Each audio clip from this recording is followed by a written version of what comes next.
नमस्कार सर, मेरा नाम शिखा मिश्रा है। हमारी जो युवा पीढ़ी है और जो आने वाली पीढ़ियां हैं, हमने श्री राम की और सनातन धर्म की एक अलग ही परिभाषा बनाई हुई है। आजकल वो जय श्री राम सुन के और मूवीज वगैरह देख के, तो आपसे मैं जानना चाहूंगी कि हमारे लिए कौन सा सही तरीका होगा जिससे हम प्रभु राम को जान पाए जो प्रभु श्री राम हैं।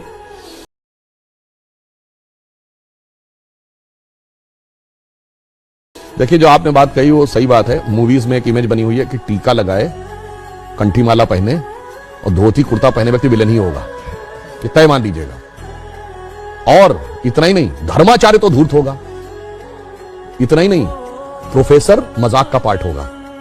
पढ़ने लिखने वाला छात्र बेवकूफ होगा, वो चतुर महालिंगम होगा। और क्लास बंक करने वाला इंटेलिजेंट होगा। पॉकेट मारने वाला व्यक्ति जो होगा वो तो उदार होगा, क्योंकि वो चोरी करके बांट रहा होगा। ठीक। और जो बिजनेसमैन है या जो नौकरी कर रहा है वो बेवकूफ टाइप का दिखाया जाएगा, वो जिंदगी की दौड़ में पिछड़ता दिखाया जाएगा। अरे बहुत सारी चीजें दिमाग में भरी गई हैं फिल्मों में। ये बताइए, ये फौजी के डिसिप्लिन का मजाक उड़ेगा। हर हिंदी फिल्म में साउथ इंडियन मजाक का पार्ट होगा। हम लोगों के जन्म के आसपास के जमाने की फिल्म वो कौन सी थी, पड़ोसन, मास्टर पिल्लई, एक चतुर नार करके सिंगार, वो भी मजाक के पार्ट होंगे। और अभी इधर कौन सी फिल्म थी इसमें खजाना खोजने के लिए जाते हैं, जिसमें वो कहता है कि गोवा तक पहुंचने के लिए कितना टाइम लगेगा, उसने कहा जब तक नाम बताऊंगा तो बता देगा, श्रीनिवास, वेंकटेश, फलाना, अय्यर, उसका ही मजाक। भाई ये क्या है, उत्तर दक्षिण में लड़ाना है। हर फिल्म में सरदार मजाक का पार्ट होगा। बहुत बड़ा षड्यंत्र था, ये एक लेफ्टिस्ट एजेंडा था। और इसमें मैं ये नहीं कह रहा हूं कि इस फिल्म वालों ने जान के किया है, वो तो बेचारे खुद भी नहीं जानते, उनका माइंडसेट ऐसा कि उसके टूल बन गए।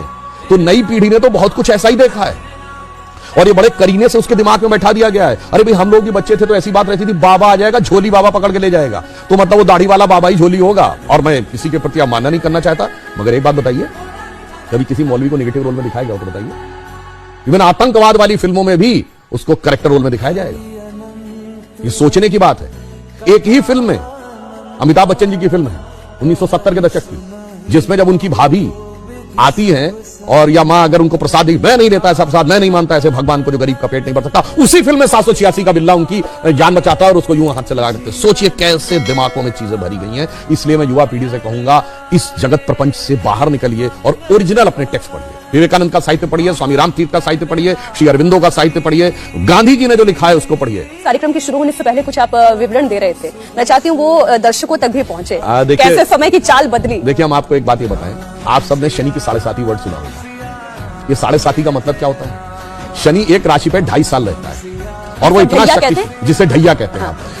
एक उसकी इतना शक्तिशाली होता है कि एक राशि आगे और एक राशि पीछे तक इंपैक्ट करता है। यानी कोई बहुत पावरफुल है तो उसका इंपैक्ट एक स्टेप आगे, एक स्टेप पीछे। तो 2.5, 2.5, 2.5, 7.5। तो कहते हैं ना, पहली ढैया, दूसरी ढैया, तीसरी ढैया। 12 राशियां हैं तो टोटल कितना हुआ? 12 × 2.5, 30 ईयर्स। तो शनि का रोटेशन साइकिल 30 ईयर्स है। भगवान राम के भी तो 7.5 लगी थी, बन गए थे। तो 2.5 साल मतलब 30 साल का रोटेशन साइकिल शनि का है। तो हमें हजारों साल से पता था, इनको कब पता चला? अभी 100-200 साल पहले।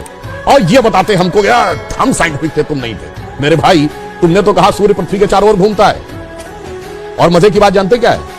गैलीलियो ने कहा 1633 में कि सूर्य पृथ्वी के चारों ओर घूमता है, ये गलत है, पृथ्वी सूर्य के चारों ओर घूमती है। तो उसको कह दिया गया कि तुम्हारी मौत की सजा दे दी जाएगी। उसने माफी मांगी, उसको अपराधी चर्च का घोषित किया गया, चर्च का अपराधी। और वो चर्च के अपराधी की श्रेणी में जानते कब तक रहा है? 1992 तक। पोप जॉन पॉल II ने उसका नाम हटवाया। वरना जिस जमाने में स्पेस पे सैटेलाइट पहुंच गया, आदमी 69 में चांद पहुंच गया, और तब तक वो इस बात के लिए दोषी था। मगर कोई नहीं कहता उनसे कि आपके धर्म में कोई आपत्तिजनक बात लिखी हुई है, इसे हटाने की आवश्यकता है। मगर जहां सबसे साइंटिफिक बातें लिखी हैं, वहां पे लोग कहते हैं कि इसमें हटाने की आवश्यकता, उसको हटा। इस षड्यंत्र को समझना चाहिए।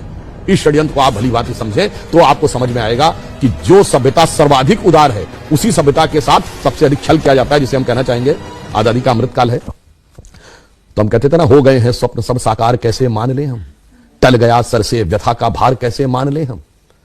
राष्ट्र को है लोग भूले, स्वार्थ है युग मंत्र सारा, वर्ग जाति विभेद की अब बह रही है कलुष धारा।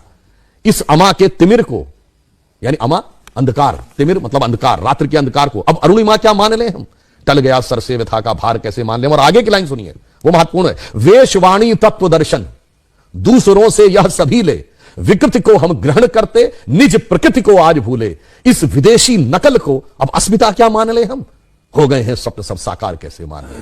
इसीलिए मोदी जी ने क्या कहा है, अमृतकाल के जो 5 प्रण हैं उनमें पहला है भारत को विकसित राष्ट्र बनाना है, दूसरा है गुलामी की मानसिकता के हर प्रभाव से अपने को मुक्त करना है, और तीसरा है अपनी विरासत पे गर्व करना है। इसीलिए गुलामी की इस मानसिकता से बाहर निकलिए तो नया भारत दिखेगा, जिसके लिए हम कह सकते हैं कि स्वप्न देखा था कभी वो आज हर धड़कन में है और एक नया भारत बनाने का इरादा मन में है।